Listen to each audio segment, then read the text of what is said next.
อย่างเดียวพยาธิที่มาเกิดขึ้นกับลิ้นนี้คือลิ้นโพงลิ้นโพงจะเป็นเวลาที่เรากินน้ำร้อนเข้าไปเนาะหรือว่าเรากินอาหารที่ร้อนเกินไปแล้วลิ้นเราจะเกิดการโพงขึ้นลิ้นเป็นตุ่มอันนี้จะบางคนจะเป็นช่วงที่เป็นร้อนในเนาะร่างกายมีภาวะที่ร้อนขึ้นก็เลยเฮ็ดให้เกิดตุ่มต่อมาลิ้นเป็นฝ้าลิ้นเป็นฝ้านี่พวกหลานจะเคยเห็นว่าลิ้นเราจะมีสีขาวๆบางคนจะเห็นตอนที่รู้สึกบ่สบายหรือว่ามีเชื้อพยาธิแบบออกมาจากร่างกายเวลาที่บ่สบายจะมีลิ้นเป็นฝ้าสีขาวขึ้นมาเนาะแล้วก็ยังมีอีกหลายๆพยาธิ ต่อไปข้อที่10พยาธิที่เกิดขึ้นยูรินเกิดมาจากสาเหตุใด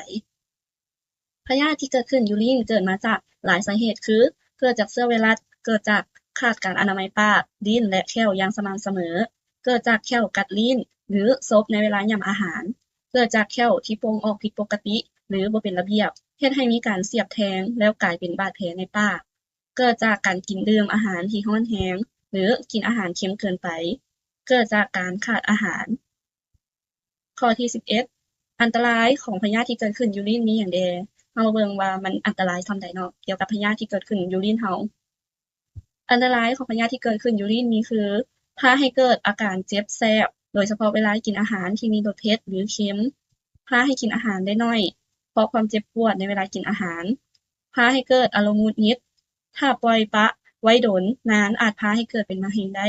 แปลว่ามีความอันตรายสูงเนาะเกี่ยวกับพยาธิที่เกิดขึ้นอยู่ลิ้นเราฉะนั้นเราควรปกปักรักษาลิ้นเราให้แข็งแรงและสะอาดอยู่เสมอข้อที่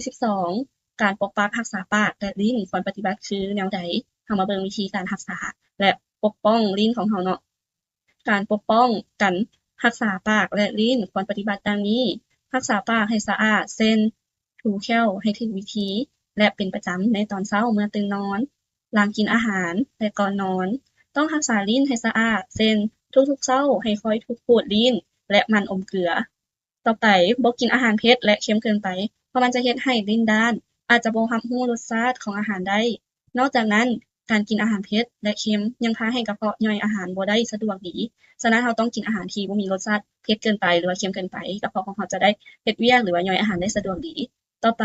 รักษาสุขภาพให้แข็งแรงอยู่เสมอ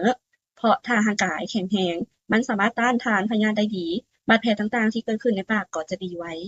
ต่อมาระวังอย่าให้ท้องผูกเรื่อยๆและสุดท้ายเมื่อแผลในปากแพร่กระจายจนร้ายแรงเกินไปหรือว่ารู้สึกว่าแผลในปากกระจายเนาะบ่ต้องร้ายแรงก็ได้เราก็ควรไปหาแพทย์เพื่อเป็นปัวบ่ซั้นเราก็จะมีอันตรายหลายขึ้นกว่าเก่าเนาะสำหรับบทเรียนของเรามื้อนี้ก็หมดเพียงเท่านี้เป็นจั่งใดมีคำถามสามารถคอมเมนต์ใต้คลิปนี้ได้เลยสำหรับมื้อนี้อย่าลืมกดไลค์กดติดตามอาจารย์นี่เด้อเพื่อเป็นกำลังใจให้อาจารย์มื้อนี้เสียงอาจารย์ก็จะแหบๆนิดหนึ่งเนาะต้องขอโทษขออภัยหลายๆแต่จั่งใดก็ขอขอบใจที่เบิ่งคลิปจนจบสำหรับมื้อนี้ขอขอบใจ